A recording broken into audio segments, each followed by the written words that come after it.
I think an important thing is to find your venue before you're set on a date.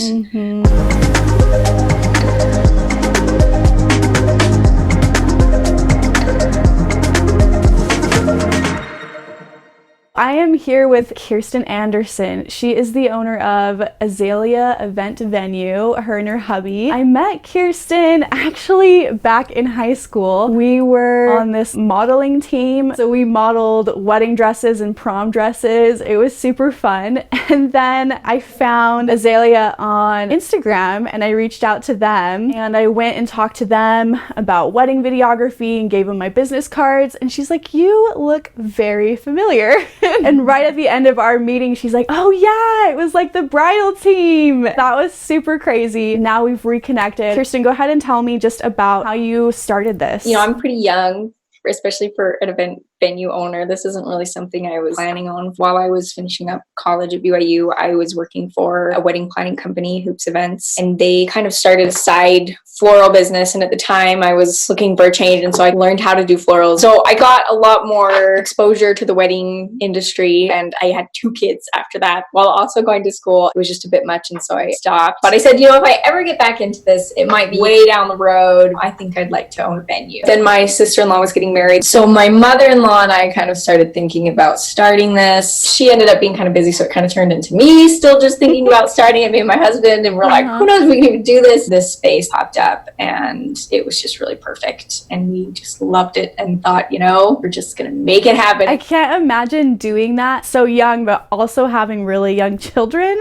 That's so crazy. Yes. So mad props to my mother-in-law and my mom. Walk me through the process. Every venue's different. I'd say we might be a little less involved in some venues. I think a lot of the more expensive venues that provide catering or other services, those ones are more involved, and you should expect them to be more involved.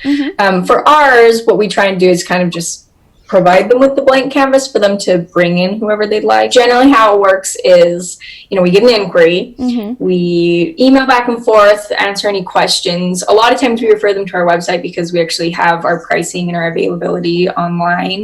Nice. So we do a lot of that and then we schedule a tour. So after that, once they've booked, we usually send them out an email letting them know that we're available if they have any questions or need to come in and see it. But otherwise, we send out an email a month before their event where they come back. We spend about an hour with them, sometimes more, going through all of how they want everything set up, if they have any decor. That's a good time for us to interact with them because as we see a lot of weddings, we know what the schedule typically looks like that day. We can point out things like, have you thought about this type of table people usually have? Have you thought about how you're going to change from lunch into your reception? Or are you needing anything different? Then from there, it's wedding day. They show up. We kind of have all the tables and chairs already set up for them according to that layout. We usually help them as they're getting things in, answer any questions, make sure that they're hooked up to the Bluetooth. From then on, we just have someone who's there during the events that checks on them, make sure if they have any questions that they're answered, if they need any help that they help them. And mostly they empty trash cans, keep bathrooms clean, things like that as they're going. That's pretty much how the process goes for us. What tips would you give our couples in finding a venue? I think an important thing is to find your venue before you're set on a date,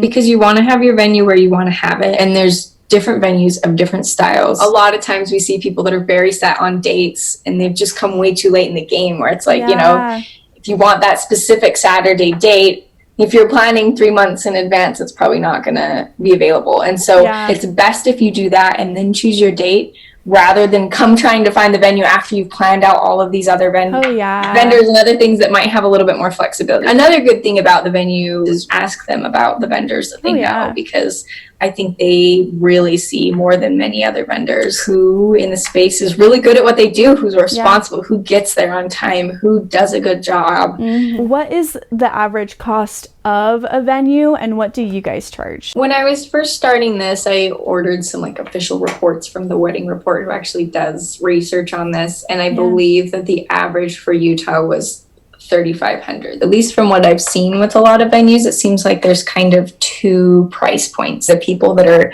around $4,000 or above, and they do usually include a lot more, and those are really great if you're looking for something that's really full service. You don't care about spending the money, you just want someone that's going to get the job done and it's going to be awesome. And I think they're great. And then there's the ones that are below 3,500. We, on a weekend evening, it's $23.75. Most venues will have cheaper options for weekdays. So that's a great option. If you want a venue instead of a church building, looking at a weekday is a great option. We have morning prices too in a lot of venues. They don't do all day pricing, which we do all day or morning and evening, so that we can work with kind of whatever people need. Yeah, it really is different for every couple, because you could have a couple that's coming from out of state and they just don't have time or the access to plan all that stuff. So it's nice to have like a higher one that does everything for you and you can just make those quick decisions.